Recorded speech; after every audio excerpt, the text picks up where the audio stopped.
कालू कौवे के पास बहुत प्यारी और खूबसूरत सी बकरी थी जो रोजाना उसे दूध दिया करती थी। लेकिन वक्त के साथ बकरी बूढ़ी हो चुकी थी। वो बकरी, अब यहाँ से निकल जा, निकल जा, निकल जा मेरे घर से। मेरे पास तुम्हारे खाने के लिए कोई रकम नहीं रह गई है, ना ही अब तुम मुझे दूध देती हो। तुम बूढ़ी हो चुकी हो, तुम्हें मुझे देने के लिए कुछ नहीं रह गया है। चल निकल यहाँ से। मैं कसाई को भी नहीं बेच सकता तुम्हें। मालिक, मालिक, मुझे मत निकाल लो। एक बेचारी बूढ़ी बकरी कहाँ कहाँ भटकेगी, मैं कहाँ जाऊंगी, मुझे तो जानवर खा जाएंगे। बूढ़ी बकरी कालू तो एक भी नहीं सुनता।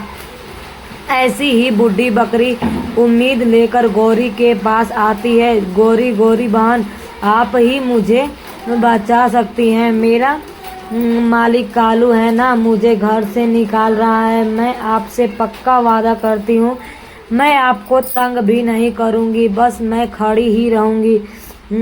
ओ बकरी बूढ़ी, हम तुम्हें कहाँ से खाना खिलाएंगे। चल निकल यहाँ से, हमें तुम्हारी ज़रूरत नहीं है। ऐसे ही बूढ़ी बकरी रोते रोते छोटे कदमों के साथ वो जंगल की तरफ चल पड़ती है और वो बहुत ही डर रही होती है कि कहीं से जानवर आकर उसे न खा जाए। ऐसे ही वजह चलते चलते घने जंगल आ जाती है और उसे बड़ा बड़ा घास दिखाई देता है। वहीं खड़े होकर बूढ़ी बकरी घास खाने लगती है और पेट भर के खाना खा ही रही होती है कि उसे एक जानवर की आवाज़ सुनाई देती है। बूढ़ी बकरी जल्दी से वहां से भागती है। ऐसे ही बूढ़ी बकरी चलते चलते जा रही होती है कि अचानक तेज बारिश हो जाती है। अब मैं कहाँ जाऊँ, मैं तो आज पक्की मर जाऊंगी। काश मैं बूढ़ी ना होती, मैं दूध देने वाली काबिल होती। तुम मुझे कालू और गोरे घर से ना निकालते, ऊपर वाले मेरी मदद कर। ये बूढ़ी बकरी एक पेड़ के नीचे बैठ जाती है, मगर इतनी तेज बारिश होती है कि वो बारिश में भीगने लग जाती है। अचानक से उसकी नज़र एक सामने पड़े घर पर जाती है तो रानो चिड़िया का घर होता है। रानो चिड़िया तो बहुत दयालु होती है। ऐसे ही बकरी सोचती है, अगर मैं उस घर पर दस्तखत दूंगी तो कोई ना कोई तो दरवाज़ा लाजमी खोलेगा। क्या पता कि वो मुझे अपने घर में भी रख ले। ऐसे ही वो उस घर के बाहर दस्तखत देती है। सुनो सुनो, कोई घर है? अगर कोई घर में है तो प्लीज़ दरवाज़ा खोले। ऐसे ही रानो चिड़िया उसका दरवाज़ा खोलती है और बकरी घर के अंदर आ जाती है। बकरी, तुम बारिश में क्या कर रही हो? कितनी तेज़ बारिश है। अगर तुम तेज़ बारिश में तुम्हें कुछ हो जाता तो तुम कहाँ से आई हो? तुम्हारा नाम क्या है? मेरा नाम स्वीटी बकरी है। मैं एक बूढ़ी बकरी हूँ।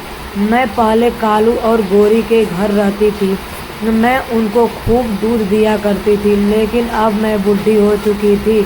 मेरे पास तो दूध भी नहीं था, जिसकी वजह से कालू और कौवा और गोरी कवि ने मुझे घर से बाहर निकाल दिया। ऐसे ही सुबह हो जाती है। रानू चिड़िया उसे अपने घर में रहने देती है और इसी तरह रानू चिड़िया स्वीटी बकरी से कहती है, स्वीटी बकरी, चलो आप जंगल की तरफ चलो, मैं आपको खूब घास खिलाऊंगी। चलो। मैंने बहुत सारा खूब घास देखा है जंगल के बीचों बीच। ऐसे ही रानू चिड़िया और स्वीटी बकरी दोनों साथ जाती हैं। स्वीटी बकरी, तुम यहाँ भर लंबी लंबी घास यहाँ खड़े होकर तुम घास खा लो। मैं जल्दी से जाकर दाना ढूंढ आती हूँ। फिर दाना ढूंढकर दोनों फिर घर की तरफ चलेंगे। ठीक है स्वीटी बकरी। हाँ रानो बहन, मैं पहली बार इस बड़े बड़े घास को देखकर बहुत खुश हो गई हूँ। कालू, कौवा और गोरी ने कभी भी मुझे ऐसे जंगल में नहीं, लेकिन ना घास खिलाई। चिड़िया दाने की तलाश में चीटी बकरी को वहाँ छोड़कर खुद दाना ढूंढने चली जाती है। ऐसे ही रानू चिड़िया को दाना मिल जाता है। वह दाना अपने साथ लिए स्वीटी बकरी के पास आ जाती है। मैं स्वीटी बकरी के पास जाती हूँ। काफ़ी देर हो गई है। स्वीटी बकरी घबरा रही होगी। ऐसे ही और रानो चिड़िया स्वीटी बकरी के पास आ जाती है। स्वीटी बकरी, क्या आपने घास खा लिया?